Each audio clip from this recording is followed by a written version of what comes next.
Across the state, assisted living facilities are refusing to pick up fallen residents.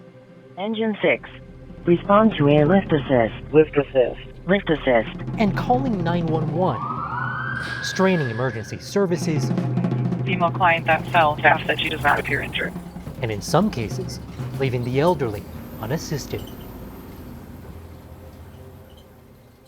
At Meadow Ridge Senior Living in Golden Valley, 79-year-old Larry Thompson, a grandfather and a Vietnam vet, suffered a slow death. He did not die peacefully.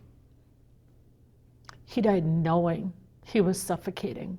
We recently obtained this surveillance video, which we have to warn you, is difficult to watch. It shows how staff failed to render any kind of aid to Larry after he fell off his electric scooter last March. He died from positional asphyxiation after he became trapped with his neck pinned against the wall. There was zero effort to save him. You've seen the video. Yeah, What did you think? it's horrific. Christine Sundberg is an advocate for the elderly. They clearly weren't trained, or they were poorly trained, or they were trained in practices that were just downright inhumane. Meadow Ridge was cited for neglect, and the Minnesota Department of Health criticized the facility's fall policy, which instructed its workers to call 911 and to not touch a resident after a fall. Now, during that state investigation, a nurse defended that policy, saying that moving someone could cause more injury. Is this a common policy throughout assisted livings? Who knows? After finding out what happened to Larry, we started asking more questions. We conducted interviews, analyzed dispatch records, and reviewed public testimonies, which all revealed these no-touch or no-lift policies are a lot more common than you might expect. Yeah, no, it's very common. It is not a good policy. It's something that is an issue across our country. Golden Valley Fire Duty Crew. Respond to a lift assist. In Golden Valley, the fire department is less than a half mile from Meadow Ridge. It's one of many assisted living facilities the department frequently responds to for fallen residents.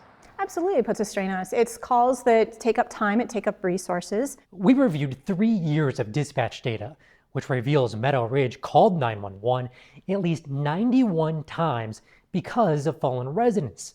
And that includes at least 25 times where no one was injured. Are those calls to 911 appropriate?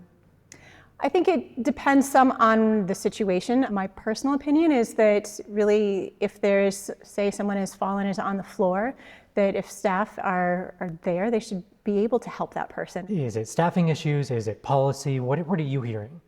I think we see some of each. I think some of it is staffing. Some of it is, we hear times of facilities that do have policies that prohibit their staff members from doing lift assists or from picking people up. And there's no excuse. These places need to take care of the people they said they're taking. They're getting a great deal of money. I don't think it's too much to ask these facilities to train their staff in how to do that safely. And communities across Minnesota and the country are starting to push back. All in favor, please signify by saying aye.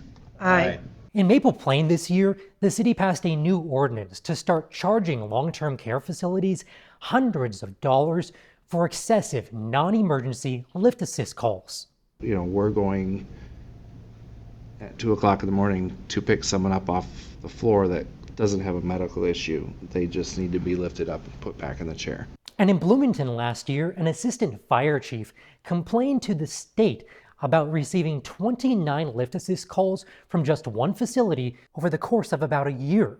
Care Providers of Minnesota, which represents assisted living facilities throughout the state, refused to sit down for an interview and provided a statement that says in part, quote, "Our members follow the best practices that align with federal and state guidelines and requirements in each facility. Our residents deserve and are entitled to access public services such as police and fire response, just as any other citizen of a city would expect." The facilities will tell you it's to control legal liability and staff injury. I don't buy that. I think it's actually to lower costs so they don't have to staff properly. We found similar frustrations in Illinois, Nebraska, and neighboring Wisconsin. We've been to a nearby senior living facility 12 times in less than 24 hours for lift assists. Last year, lawmakers in the Badger State pushed for new legislation to require more workers be trained in assisting someone after a fall. Imagine our surprise to learn, after spending thousands of dollars for assisted living, that no one was allowed to help her up and 911 had to be called. Yeah, isn't there an expectation that if you're putting a loved one in a facility like this, that they would have the resources to be able to handle you that? assume it. Yeah, that's the consumer it's buyer beware in this market, and you really need to be very, very careful. You go into a place, it looks gorgeous, looks nice, chandelier, fireplace, all of that. Don't pay a moment's attention to that. Take it and pay attention to these sort of policies. But it definitely should be something that other families with loved ones in assisted living facilities should look into. Now, we are not done investigating this. If you or a loved one are living in an assisted living facility, we want to hear from you. Ask to see the fall policy in writing and then send it to us at the email below. For the Fox 9 investigators, I'm Nathan O'Neill.